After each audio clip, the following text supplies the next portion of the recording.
Number 1 رشتہ ہے، سب سے خوبصورت رشتہ ہے، سب سے اہم رشتہ ہے، سب سے بڑا رشتہ ہے۔ والدین کے لیے چند آیات ہیں، اولاد کے لیے چند آیات ہیں، بہن بھائیوں کے لیے چند آیات ہیں، خاوند اور بیوی کے لیے سینکڑوں آیات ہیں، سینکڑوں۔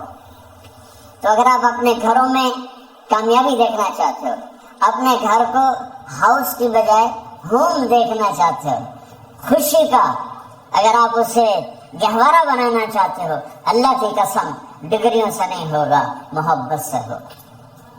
میرے نبی سے پوچھا گیا، یا رسول اللہ اسلام کا سب سے مضبوط عمل، نہیں، میرے نبی نے سوال کیا، بولے بھائی اسلام کا سب سے مضبوط عمل کیا ہے؟ صحابہ نے کہا نماز۔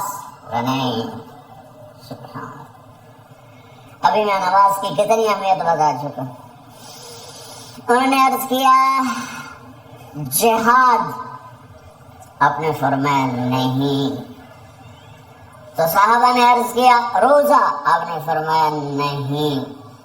اللہ اکبر، یا رسول اللہ حج، آپ نے فرمایا نہیں۔ تو سارے صحابہ حیران ہو گئے، یا رسول اللہ نماز، جہاد، روزہ، حج، تو پھر کیا ہے؟ اب سننا سارے بہن بھائی، مستورات، بچے بچیاں، آپ نے فرمایا اسلام کا سب سے مضبوط اور بڑا عمل ہے آپس میں اللہ کے لیے محبت کرنا۔ اگر آپ اپنے گھروں میں حسن دیکھنا چاہتے ہو تو ایک دوسرے سے محبت کرو، اظہار محبت کرو، اور محبت کے پیدا ہونے کے لیے بہت ساری چیزیں ہیں، لپیٹ کے 2 میں کر لیتا ہوں، 2 میں۔ بیوی کی خوبی دیکھو، کمی نہ دیکھو، خاوند کی خوبی دیکھو، کمی نہ دیکھو، پہلی بات۔ دوسری بات، اس زبان سے زہر نہ گلو، محبت کے پھول، اس زبان سے کڑوے جملے نہ ہو، طنز نہ ہو، ٹانٹنگ نہ ہو، بیزم نہ کرو، انسلٹ نہ کرو، تو آپ کے دل جڑ جائیں گے۔ یاد رکھو شکلوں سے زندگی آباد نہیں ہوتی، زندگی اخلاق سے آباد ہوتی۔ تو اپنے گھر سے ٹانٹنگ نکال دو۔ نہ کہا کا مطلب ہے بارش کا زمین میں جذب ہو کر یکجان ہو جانا، 2 زندگیوں کا محبت میں جذب ہو کر یکجان ہو جانے کو نکاح کہتے ہیں۔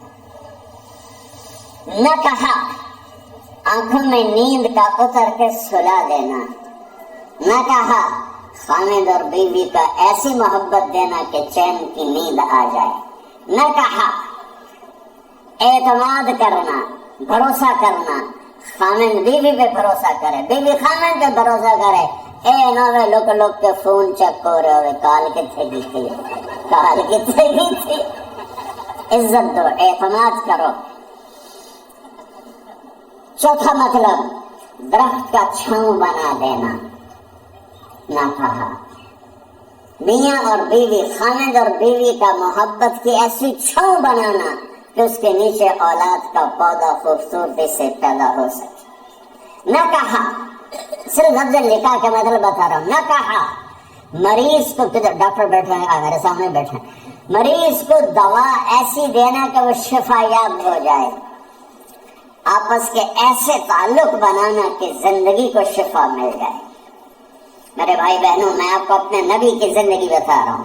میرے نبی نے 11 شادیاں کی، اللہ ذوالجلال کی قسم، صرف ہمیں زندگی سکھانے کے لیے کہ گھر کی زندگی کیسے ہوتی ہے اور اولاد کو کیسے پالا جاتا ہے۔ اب لوگ کیا مجبوریاں ہیں کہ عورت بھی جاب کرتی ہے، مرد بھی جاب کرتا ہے۔ عورت کی سب سے بڑی جاب اپنی نسل کو پالنا ہوتا ہے۔ جب یہاں ٹائم نہیں ملتا بچے کو، نہ ماں سے ملتا ہے نہ باپ سے ملتا ہے، تو پھر وہ جنگل کا پودا بن جاتی ہے۔ یہ تو وینکوور ہے، فیصل آباد کی بات سناتا ہوں۔ میرے بچے جس اسکول میں پڑھتے تھے ان کے پرنسپل سے میری دوستی تھی، میں ملنے گیا ایک دن، تو کہنے لگے یہ عجب واقعہ ہوا ہے کہ یہاں 2 بچے پڑھتے ہیں، ان کی ماں بھی ڈاکٹر ہے اور باپ بھی ڈاکٹر ہے، تو وہ دونوں آئے ہیں میرے پاس کہ ہمارے بچوں نے 3 دن ہو گئے ہیں گھر میں کھانا نہیں کھایا، تو ہم پریشان ہیں، ہمیں بتاتے نہیں، کائنڈلی آپ پوچھ کے بتائیں تو وہ کھانا کیوں نہیں کھا رہے۔ ایک واری کر کے بھی دکھا دیں.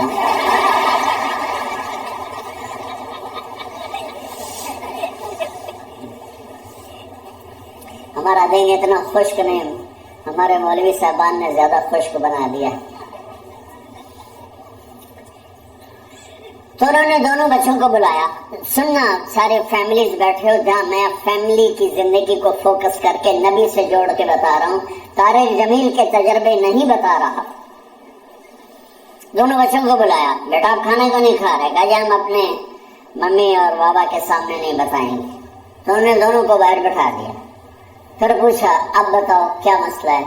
ان کا سر ہم صبح جب ناشتہ کرتے ہیں تو ہمارے ممی ڈیڈی سو رہے ہوتے ہیں، ہماری ان سے ملاقات نہیں ہوتی. جب ہم اسکول سے واپس آتے ہیں تو ممی ڈیڈی اپنے میڈیکل کالج میں ہوتے ہیں، ہاسپٹل